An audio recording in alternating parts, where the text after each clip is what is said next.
નમસ્કાર, આપ જોઈ રહ્યા છો ન્યૂઝ 18 ગુજરાતીના તમામ મહત્વપૂર્ણ સમાચારની સાથે હું છું લુબના ખાન। દ્વારકાની ગોમતી નદીમાં એક યુવક ડૂબ્યો છે। ગોમતી નદીમાં ભારે કરંટ સાથે ઊંચા મોજા ઉછળ્યા। યુવાન ફોટો પાડતી વખતે મોજાની થપાટના કારણે નદીમાં ફંગોળાયો હતો। તો ગોમતી નદીમાં ભારે કરંટ હોવાથી પાણીમાં યુવાન ડૂબતા આસપાસના સ્થાનિક લોકોની મદદથી તેને બચાવી લેવામાં આવ્યા છે। ગોમતી નદી ઘાટમાં ભારે કરંટ જોવા મળી રહ્યો હતો અને સેલ્ફી પાડતો યુવક અચાનક નદીમાં પડ્યો હતો। જો કે તમામ લોકો જે ત્યાં ઉપસ્થિત હતા તેમણે તેની મદદ પણ કરી અને યુવકને બચાવી લેવામાં આવ્યા હતા। દ્રશ્યોમાં જોઈ શકાય છે કે લોકોના ટોળા પણ અહીં એકઠા થઈ ગયા હતા। યુવકને હેમખેમ બચાવવામાં આવ્યા। પોલીસ તંત્રએ લોકોને ઘાટથી દૂર કર્યા હતા। તો સદનસીબે આ યુવકનો આબાદ બચાવ થયો છે। લોકોની સમય સૂચકતા અને સહાયતાના કારણે આ યુવકનો જીવ બચી ગયો। તો આ યુવક સેલ્ફી પાડી રહ્યો હતો અને અચાનક નદીમાં તે પડી ગયો। ભારે મોજું આવતા નદીમાં આ યુવક ખાબક્યો। ફોનલાઈન પર સંવાદદાતા મુકુંદ જોડાયા છે વધુ માહિતી આપવા માટે। મુકુંદ, શું છે સમગ્ર મામલો, યુવકનો આબાદ બચાવ? લુબના વાત કરવામાં આવે તો દેવભૂમિ દ્વારકા જિલ્લાના દરિયામાં હાલ ચોમાસા દરમિયાન ભારે કરંટ હોય છે। 8 થી 10 ફૂટ જેટલા ઊંચા મોજા ઉછળતા હોય છે। તંત્ર દ્વારા પોલીસનો બંદોબસ્ત પણ ગોઠવવામાં આવ્યો છે, પરંતુ કેટલાક યાત્રિકો બેદરકારી દાખવતા નજરે પડ્યા હતા અને એક યુવક ફોટા સેલ્ફી લેવા જતા દરિયાના જે મોજા છે તેમાં પડી જતા અકસ્માતે પડી ગયો હતો અને સ્થાનિક લોકોએ આ યુવકને આબાદ બચાવ કર્યો હતો। જી બિલકુલ મુકુંદ, આભાર આ સમગ્ર માહિતી બદલ। તો યુવકને બચાવી લેવામાં આવ્યા।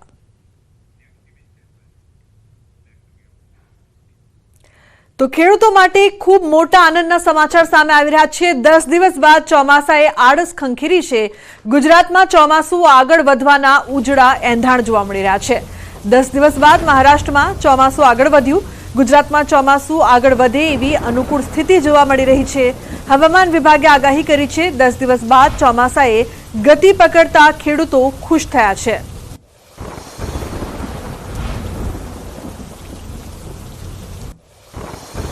તો મહત્વનું છે કે ચોમાસા અંગે હવામાન વિભાગની મોટી આગાહી। ચોમાસું હજુ પણ નવસારીમાં અટકેલું છે। 2 દિવસમાં ચોમાસું આગળ વધે તેવી સંભાવના છે।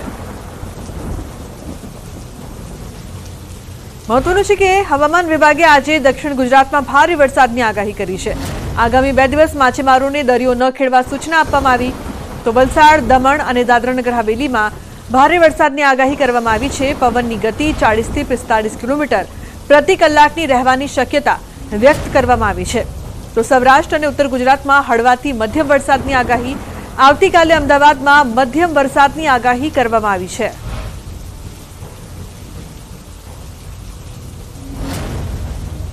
गुजरात के नॉर्थ और साउथ दोनों कोस्ट के लिए फिशरमैन की वार्निंग है और विंड की स्पीड रहेगी 35 से 45 kmph और साथ में जो गस्टी विंड रहेगी वो 55 kmph के आसपास। और वेदर फोरकास्ट की बात करेंगे तो डे 1 के लिए साउथ गुजरात के सारे डिस्ट्रिक्ट कवर है, जहां पर फ्यू प्लेसेस पे लाइट टू मॉडरेट रेन और साथ में थंडरस्टॉर्म की वार्निंग है।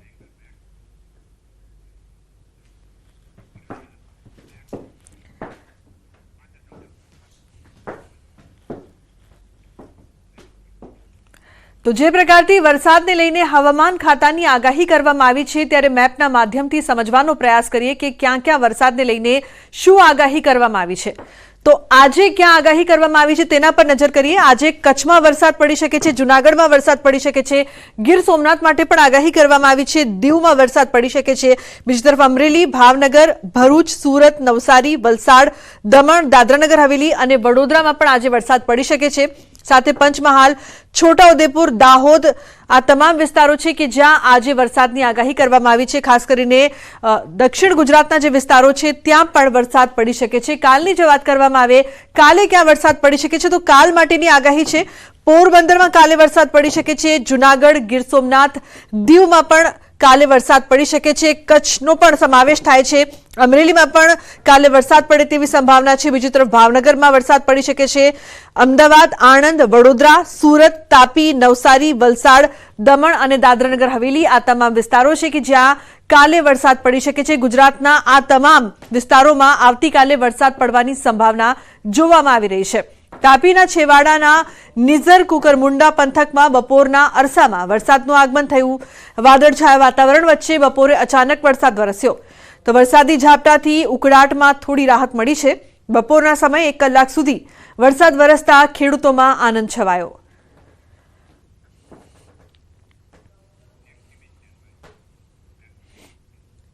તો દ્વારકાના દરિયામાં ભારે કરંટ જોવા મળ્યો છે. દરિયાકાંઠે 8 થી 10 ફૂટ ઊંચા મોજા ઉછળ્યા. દ્વારકામાં આવેલા ગોમતી ઘાટ, સંગમ નારાયણ મંદિર, ગાયત્રી મંદિર, ભડકેશ્વર મહાદેવ, લાઇટ હાઉસ સહિતના કાંઠા વિસ્તારમાં ઊંચા મોજા ઉછળ્યા હતા. દરિયા કિનારે ભારે કરંટ હોવાથી યાત્રિકોની સલામતીને ધ્યાને લઈને પોલીસનો ચુસ્ત બંદોબસ્ત પણ ગોઠવવામાં આવ્યો. હાલમાં સહેલાણીઓને દરિયા કિનારે નહાવાની સખત મનાઈ ફરમાવાઈ છે.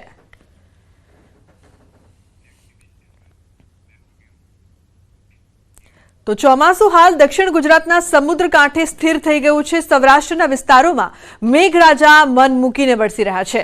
સામાન્ય રીતે ગીર સોમનાથ સહિત સૌરાષ્ટ્રમાં ભીમ 11 પર ખેડૂતો વાવણી કરતા હોય છે, પરંતુ ભીમ 11 આવી ગઈ છતાં ગીરના ખેડૂતો વરસાદની રાહ જોઈ રહ્યા છે. ગીરમાં ચોમાસાનો વરસાદ ન થતા ખેડૂતો ચિંતામાં મુકાયા. એક તરફ કુવા, તળિયા, ઝાટક ખાલી થઈ ગયા છે, જેના કારણે પાણીની અછત છે. તો પશુઓને પીવડાવવા માટે પણ નથી પાણી. તો બિયારણમાં બગડી રહ્યું હોવાનું ખેડૂતો જણાવી રહ્યા છે. આકાશમાં કાળા ડિબાંગ વાદળ તો છવાય છે, પરંતુ વરસાદ વરસતો નથી. ત્યારે ખેડૂતો આકાશ સામે આશ બાંધીને ચાતક નજરે વરસાદની રાહ જોઈ રહ્યા છે અને મનોમન પ્રાર્થના કરે છે કે હે બાપ, હવે તો વરસ.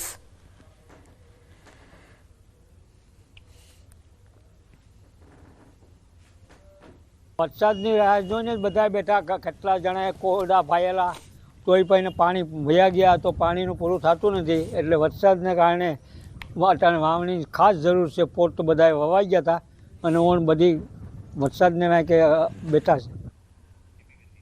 વરસાદના અભાવે ગીરના ખેડૂતોમાં ચિંતાનું મોજું ફરી વળ્યું છે. ત્યારે હવામાન શાસ્ત્રીઓ શું કહે છે તેના પર ખેડૂતો મદાર રાખીને બેઠા છે. જ્યાં જૂનાગઢ કૃષિ યુનિવર્સિટીના હવામાન શાસ્ત્રીનું કહેવું છે કે સિસ્ટમ ધીમી પડી છે. આગામી 27 જૂન સુધીમાં ચોમાસું સમગ્ર દક્ષિણ ગુજરાત અને સૌરાષ્ટ્રમાં પહોંચી જશે. જૂન મહિનાના અંત ભાગમાં વાવણી લાયક વરસાદ પડી શકે છે. ત્યારે ખેડૂતોએ હજુ રાહ જોવી પડશે.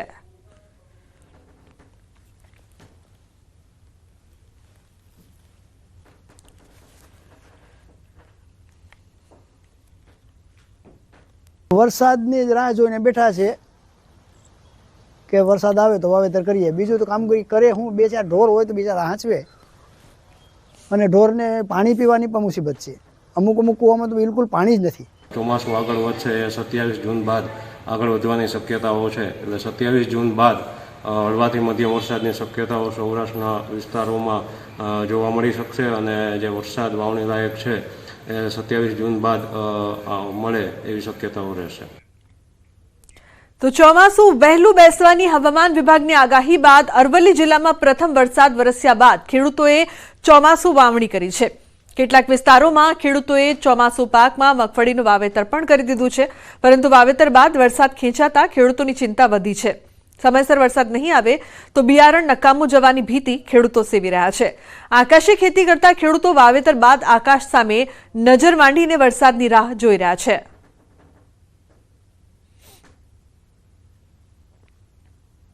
એ વરસાદ થઈ ગયા પછી બધા ખેડૂતોએ વાવેતર પણ કરી લીધું. જે મારું પોતનું 7 વીઘામાં વાવેતર કરેલું છે, પણ હવે સંજોગો વરસાદ ખેંચાણો એટલે હવે અત્યારે બિયારણ બગડે એવી સ્થિતિમાં મુકાયા છીએ, જે સંકટ છે ખેડૂતો માટે. મોંઘા ભાવના મગફળીનું બિયારણ અને અતિશય ભાવ અને મોંઘી દવાઓનો ઉપયોગ કરીને ખેડૂતોએ અત્યારે વાવણી કરી છે અને વરસાદ ખેંચાતો ખેડૂત ખૂબ જ મુશ્કેલીમાં મુકાઈ ગયો છે. અને જો વરસાદ 10 દિવસ લેટ આવશે તો બિયારણ એ નિષ્ફળ જાય એવી પરિસ્થિતિ અત્યારે હાલ સર્જાયેલી છે. અરવલ્લી જિલ્લામાં 2 લાખ હેક્ટર ઉપરાંતમાં ખરીફ પાકનું વાવેતર કરવામાં આવ્યું છે. ખાસ કરીને મકાઈ, મગફળી, કપાસ સહિતના પાકોનું વાવેતર કરવામાં આવ્યું. દ્રશ્યો તમને બતાવી દઈશ કે મગફળીના ખેતરમાં હાલ ઉપસ્થિત છે. આપણે દ્રશ્યો જોઈ શકો છો કે જે પ્રકારે વાવેતર કરવામાં આવ્યું 10 દિવસ થઈ ચૂક્યા છે. આ સંજોગોમાં 10-12 દિવસ અગાઉ જે વરસાદ ઝાપટું પડ્યું, વાવેતર કરી દેવામાં આવ્યું. આશા એ કે હવે વરસાદ પડશે, પરંતુ ઉપર કાળા ડિબાંગ વાદળો છે, પરંતુ વરસાદનું એક ટીપું પણ અહીં પડતું નથી. 2018થી અત્યાર સુધીમાં સૌથી મોડો વરસાદ અત્યારે જોવા મળી રહ્યો છે, કારણ કે છેલ્લા 5 થી 6 વર્ષમાં સૌથી મોડો વરસાદ અત્યારે હાલ જિલ્લામાં છે. તેવા સંજોગોમાં ખેડૂતોએ મોંઘા ભાવે બિયારણ લાવી વાવેતર તો કરી દીધું, પરંતુ જે પ્રકારે જગતનો તાત હવે નિરાશ થઈ રહ્યો છે, કારણ કે વરસાદની જે અપેક્ષા હતી 15 જૂનની હતી, પરંતુ 20 જૂન બાદ પણ હજુ સુધી વરસાદ આવ્યો નથી. ત્યારે ઉત્તર ગુજરાતનો જે ખેડૂત છે એ હાલ ચિંતામાં મુકાયો છે. હાર્દિક પટેલ, ન્યૂઝ 18 ગુજરાતી, અરવલ્લી. તો ખેડામાં ન્યૂઝ 18ના અહેવાલની ધારદાર અસર જોવા મળી છે. જિલ્લા પ્રાથમિક શિક્ષણ અધિકારી શેખપુરા પહોંચ્યા. તાત્કાલિક બાળકો માટે વૈકલ્પિક વ્યવસ્થા કરાઈ. સપ્તાહમાં મકાનનું કામ ચાલુ કરવામાં આવશે તેવું કહેવામાં આવી રહ્યું છે. ગામમાં હાલમાં બાળકોને બેસાડવા માટે વૈકલ્પિક વ્યવસ્થા કરવામાં આવી છે. સપ્તાહમાં નવી શાળાના મકાનનું કામ ચાલુ કરવામાં આવશે. તો ગ્રામજનોએ ન્યૂઝ 18 ગુજરાતીનો આભાર માન્યો. ન્યૂઝ 18 ગુજરાતીએ શેખુપુરા પ્રાથમિક શાળામાં ખુલ્લામાં અભ્યાસ કરતા હોવાનો અહેવાલ પ્રસારિત કર્યો હતો. 6 મહિના પહેલા શાળાનું મકાન જર્જરિત થતા જૂનું મકાન તોડી પાડવામાં આવ્યું હતું. ત્યારબાદ વૈકલ્પિક વ્યવસ્થા કરવામાં નહોતી આવી. શેખુપુરામાં હાલ વૈકલ્પિક વ્યવસ્થા થઈ ગઈ છે બાળકોને બેસવાની, અને જે નવું બિલ્ડિંગ બનાવવાની વાત છે પ્રોગ્રેસમાં છે. વિધિન વીકમાં પોઝિટિવ રિસ્પોન્સ મળી જશે એમાં. તો અમરેલીના ભચાદર ગામની પ્રાથમિક શાળા જર્જરિત હાલતમાં જોવા મળી છે. 100 કરતાં વધુ બાળકો શાળામાં અભ્યાસ કરે છે. શાળાને પાડવાની મંજૂરી, નવી શાળાને મંજૂરી નહીં. ગ્રામજનોની રજૂઆતો છતાં હજુ સુધી કોઈ નિરાકરણ નહીં. રાજ્યની સરકાર શિક્ષણ માટે મસમોટા દાવાઓ ભલે કરતી હોય છે, પરંતુ શાળાઓ બનાવી કરોડોના ખર્ચ કરવામાં આવે તેમ છતાં હજુ છેવાડાની શાળાઓની અત્યંત ખરાબ સ્થિતિ જોવા મળી રહી છે. રાજુલા તાલુકાના ભચાદર ગામમાં પ્રાથમિક શાળા જર્જરિત હાલતમાં છે. હાલ આ શાળામાં 100 કરતાં વધુ વિદ્યાર્થીઓ અભ્યાસ કરી રહ્યા છે. ગ્રામજનો, સરપંચ અને વાલીઓએ જિલ્લા શિક્ષણ અધિકારી અને રાજ્ય સરકાર સુધી રજૂઆતો કરવામાં આવી છે, છતાં કોઈ નિરાકરણ આવ્યું નથી. હાલ સરપંચે ભચાદર ગ્રામ પંચાયતમાં બાળકોની બેસવાની વ્યવસ્થા કરી છે. સરપંચે ગ્રામ પંચાયતમાં 2 રૂમ આપેલા છે, જેથી 1 થી 8 ધોરણ અહીંયા શિફ્ટ કરેલ છે અત્યારે. અને હાલ એ પરિસ્થિતિમાં 1 થી 8 ધોરણ માટે બાળકોને બેસવા માટે થોડી તકલીફ પડે છે. અને સરકાર પાસે અમારે એટલી માંગ છે કે જલ્દ જલ્દ નિશાળનું સ્કાય. તો 6 માસ કરતા વધુ સમયથી શાળાની આ હાલત છે. ભચાદર ગામની સરકાર તાત્કાલિક નવી શાળા આપે તેવી ઉગ્ર માંગ ઉઠી છે. સરપંચે કહ્યું, શિક્ષણ વિભાગે અન્ય ગામમાં શાળાને હાલ પૂરતી ટ્રાન્સફર કરવાની વાત કરી છે, પરંતુ દૂર થવાના કારણે ગ્રામજનો, વિદ્યાર્થીઓ તૈયાર નથી. અમે 1 થી 8 ધોરણ સુધી વિદ્યાર્થી છે, અને ટોટલ 100 શિક્ષકની જરૂર હોય, એમાં 4 શિક્ષક છે. 4 શિક્ષક છે, એમાં 2 ની તો બદલી થઈ ગઈ, ટોટલ 2 શિક્ષક છે. એટલે અમારી સરકાર પાસે એવી માંગણી છે, જલ્દથી જલ્દ સ્કૂલ બનાવે. સ્કૂલની પાડવાની તો મંજૂરી આપી દીધેલી છે, પણ હજી કોઈ એનું એક્શન લીધું નથી. કોઈ એને હજી પાડવા વાળું કોઈ આવ્યું નથી. તો રાજુલા તાલુકા શિક્ષણ અધિકારીએ કહ્યું, તમામ રૂમો જર્જરિત છે. 6 શિક્ષકો પણ છે. હાલ પાડવા માટેની પ્રક્રિયા કરવામાં આવશે. ભચાદર પ્રાથમિક શાળામાં મહેકમ મુજબના રૂમો છે, પણ હાલ એ તમામ રૂમો જર્જરિત હોય, એને પાડવા માટેની મંજૂરી આવી ગયેલ હોય. હાલ બાળકોને ભચાદર ગ્રામ પંચાયતમાં રૂમો ઉપલબ્ધ છે, ત્યાં બેસાડી અને શિક્ષણ કાર્યની વ્યવસ્થા 18/6/24 થી કરવામાં આવેલ છે. અને નવા રૂમો 6 શિક્ષકો છે, અને 6 શિક્ષકો મુજબ 6 રૂમો મળવા પાત્ર છે. હાલ તો સ્થાનિક શિક્ષણ તંત્ર દ્વારા રાજ્ય સરકારમાં નવી શાળા માટેની દરખાસ્ત પણ મૂકી દેવામાં આવી છે, પરંતુ 1 વર્ષ થયું હોવા છતાં હજુ સુધી કોઈ નવી શાળાની મંજૂરી માટેની પ્રોસેસ આગળ ચાલી નથી. ત્યારે હવે ક્યાં સુધીમાં નવી શાળાની મંજૂરી મળશે તે આવનાર સમયમાં ખબર પડશે. તો મહીસાગર જિલ્લાની પ્રાથમિક શાળાઓમાં નવું શૈક્ષણિક સત્ર શરૂ થઈ ગયું છે. જોકે જિલ્લા શિક્ષણ વિભાગના અણઘડ વહીવટના કારણે હજુ સુધી શાળાઓમાં સ્ટેશનરી નથી પહોંચી.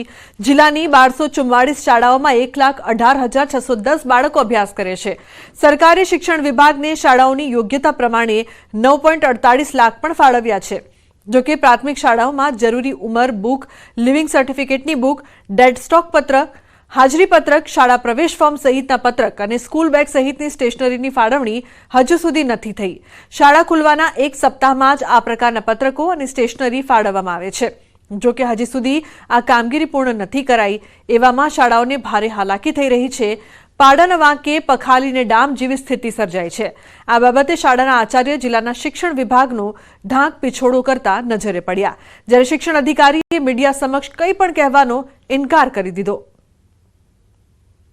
કયા કારણોને લઈને આ પ્રક્રિયા પૂર્ણ નથી થઈ એનો અમને પોતાને ખ્યાલ નથી, પરંતુ સમય મર્યાદામાં આ કામગીરી પૂર્ણ થાય અને દરેક શાળાઓ સુધી આ જે કંઈ મટીરિયલ વહીવટી પ્રક્રિયા પૂર્ણ કરી અને દફતરો મળી જાય એવી અમે આશા રાખીએ છીએ. એમાં વિદ્યાર્થીઓનું હાજરીપત્રક છે, શિક્ષકોનું હાજરીપત્રક છે, એલસી બુક છે, બાળક ડેટા સ્ટોક રજિસ્ટર છે, આ પ્રકારના પત્રકો હોય છે.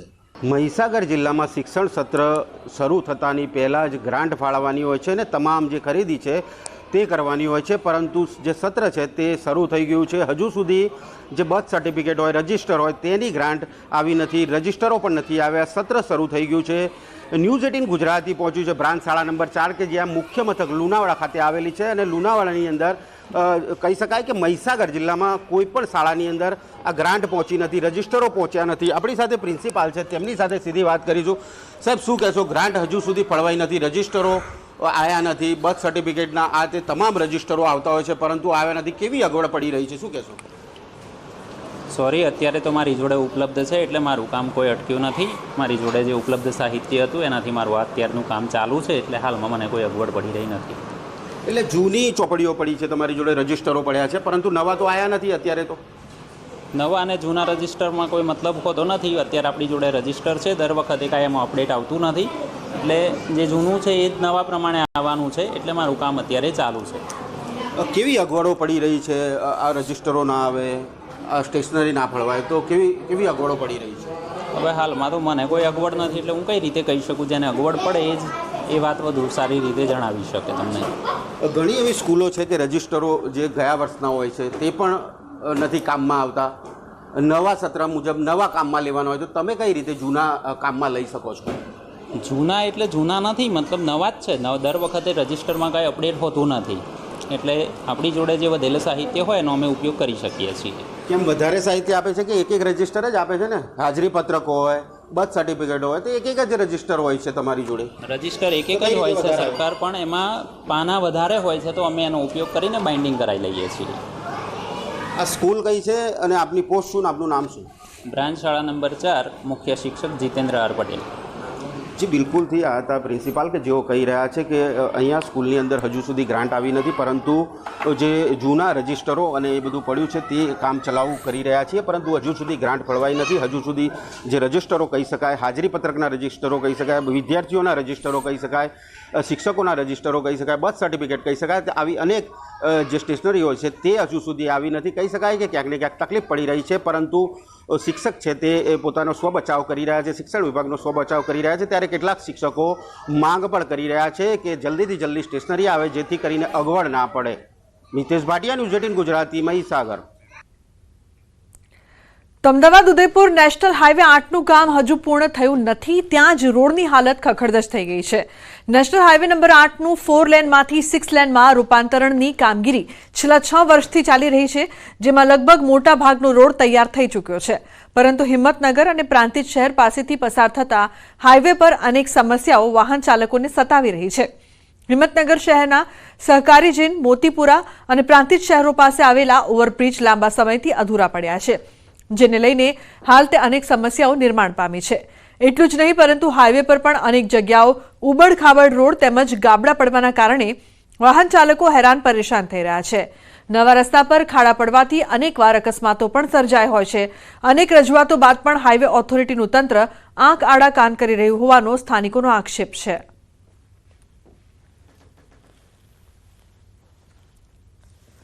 નગર શહેરમાં નેશનલ હાઈવે નંબર 8 આવેલો છે. શહેરના મુખ્ય રસ્તો જ કહેવાતો હોય જે અમદાવાદથી ઉદયપુર જઈ રહ્યો છે.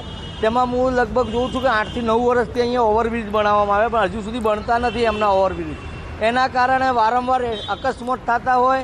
બીજું એ કે અમારા અહીંયા મેન હાઈવે એના કારણે ટ્રકો વધારે જતા હોય. ટ્રકો ઘણી બધી અકસ્માત રોજના હું માનતો રોજના 50 અકસ્માત અહીંયા થતા હોય અને ટ્રકવાળાને ગાડીઓવાળાને પૈસા ભોગવા પડતા હોય. તો પ્રાંતિજ તાલુકાથી લઈને હિંમતનગર સુધી નેશનલ હાઈવેનું કામ લગભગ પૂર્ણતાના આરે છે, પરંતુ 3 જેટલા ઓવરબ્રિજ આજે પણ જેસે થેની સ્થિતિમાં જોવા મળી રહ્યા છે. સાથોસાથ સાબર ડેરી, હાજીપુર, પ્રાંતિજના દલપુર, પોગલુ સહિતના બ્રિજો પર ડામર ઉખડી ગયા છે, જેના કારણે અકસ્માત સર્જાવાનો ભય છે. ત્યારે હવે આ સમસ્યાથી કંટાળેલા લોકો નેતાઓ અને અધિકારીઓ પર રોષ ઠાલવી રહ્યા છે અને ઝડપી કામગીરીની માંગ કરી રહ્યા છે.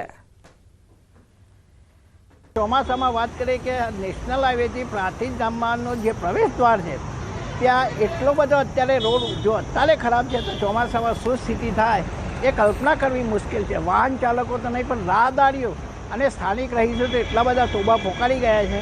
તેમ છતાં ધારાસભ્ય, સંસદ સભ્ય અને સરકારી તંત્રએ સત્વરે આ દિશામાં છે ને કે પ્રજાની માગણી અને લાગણીને ધ્યાનમાં રાખી યોગ્ય કાર્યવાહી કરવામાં આવે તે જરૂરી છે. સાબરકાંઠા જિલ્લામાંથી પસાર થતો નેશનલ હાઈવે નંબર 8 અત્યારે હાલ તો ખખડધજ જોવા મળી રહ્યો છે. ખાસ કરીને હાઈવે ઉપર નવો જ બની રહ્યો છે અને નવા બનેલા હાઈવે ઉપર મસ્ત મોટા ખાડા પડી ગયા છે.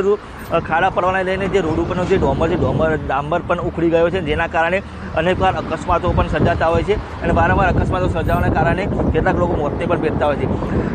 સ્થાનિકો દ્વારા અને વાહન ચાલકો દ્વારા અનેકવાર રજૂઆતો કરવામાં આવી છે, છતાં પણ તંત્રનું પેટનું પાણી પણ હલતું નથી. વાત કરવામાં આવી છે જે આ 3 બ્રિજ છે, 3 બ્રિજ હિંમતનગર, પ્રાંતિજ અને સહકારી, આ 3 બ્રિજ પણ હજુ સુધી બન્યા નથી. તેના કારણે અનેક રજૂઆતો કરવામાં છતાં કેટલાક લોકોએ આંદોલન પણ કર્યા હતા, પરંતુ હજુ સુધી બ્રિજ બન્યા નથી. તો આ ઉપરાંત જે સ્થાનિકોને જે સર્વિસ રોડ છે, સર્વિસ રોડ પણ યોગ્ય ગુણવત્તાવાળો મળ્યો નથી.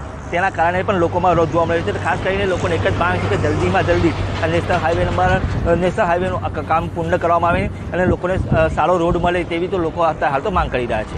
ઈશાન પરમાર, ન્યૂઝ 18 ગુજરાતી, સાબરકાંઠા. તો આબુ રોડ પાસે લોડિંગ ટેમ્પો પલટી ખાવાથી એક વ્યક્તિનું મોત થયું છે. 17 લોકો ઘાયલ થયા છે. તમામ યાત્રિકો ગુજરાતના છે. તમામ યાત્રિકો એક સપ્તાહ પહેલા ગુજરાતના ઈડરથી આબુ પરિક્રમા કરવા માટે આવ્યા હતા. પરિક્રમા કરી પરત ફરી રહ્યા હતા ત્યારે આબુ રોડના કિવરલી પાસે લોડિંગ ટેમ્પો પલટ્યો હતો. ઘાયલોને આબુ રોડની સરકારી હોસ્પિટલમાં સારવાર માટે લઈ જવાયા છે. તો ખેડ બ્રહ્માના 70 વર્ષીય વ્યક્તિનું મોત નીપજ્યું. 4 લોકોની હાલત ગંભીર છે. 4 શિરોહી રિફર કરવામાં આવ્યા છે. તો ફોનલાઈન પર સંવાદદાતા કિશોર જોડાયા છે વધુ માહિતી માટે. કિશોર, શું છે સમગ્ર મામલો? અકસ્માતમાં એકનું મોત. આબુ રોડ પાસે લોડિંગ ટેમ્પો પલટવાથી એક વ્યક્તિનું ઘટના સ્થળે જ મોત નીપજ્યું છે, ત્યારે 17 લોકો ઘાયલ થયા છે. આજે તમામ યાત્રિકો હતા એક સપ્તાહ પહેલા સાબરકાંઠાના ઈડરથી આબુ પરિક્રમા માટે આવ્યા હતા અને આજે પરિક્રમા કરીને પરત ફરી રહ્યા હતા. ત્યારે આબુ રોડના કિવરલી પાસે જે લોડિંગ ટેમ્પો હતો શ્રદ્ધાળુઓથી ભરેલો તે અચાનક પલટી ગયો હતો અને ટેમ્પો પલટવાના લીધે ઘટના સ્થળે જ ખેડ બ્રહ્માના 70 વર્ષીય ઈસમનું મોત નીપજ્યું હતું. જ્યારે 17 જેટલા લોકો ઘાયલ થતા તેમને તાત્કાલિક આબુ રોડની સરકારી હોસ્પિટલમાં ખસેડવામાં આવ્યા હતા. જ્યારે 4 લોકોની હાલત ગંભીર હોવાથી તેમને સિયોરી ખાતે ખસેડવામાં આવ્યા છે. જી બિલકુલ કિશોર, આભાર સમગ્ર માહિતી બદલ.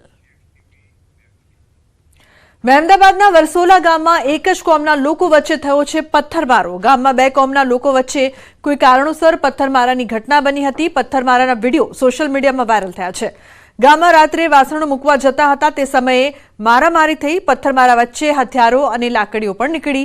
ઇજાગ્રસ્ત લોકોને નડિયાદ અને મહેમદાબાદની ખાનગી હોસ્પિટલમાં દાખલ કરાયા છે. તો પોલીસ ચોપડે 2 લોકો ઇજાગ્રસ્ત અને બંને જૂથના 6 લોકો સામે ફરિયાદ થઈ છે. છોટાઉદેપુરના તેજગઢ ગામે 2 જૂથ વચ્ચે બબાલ થઈ. મિલકત વિવાદને લઈને મહિલાઓ વચ્ચે મારામારી થઈ. એક યુવતી પર કેરોસીન છાંટીને સળગાવવાનો પણ પ્રયાસ કરવામાં આવ્યો હોવાનો આક્ષેપ છે. ગામ બંધ રાખી જિલ્લા કલેક્ટરને આવેદનપત્ર અપાયું. માથાભારે શખ્સનો આતંક હોવાની રજૂઆત કરવામાં આવી છે. તો શાંતિ ભંગ કરનારા સામે કડક કાર્યવાહી કરવામાં આવે તેવી પણ માંગ કરવામાં આવી છે.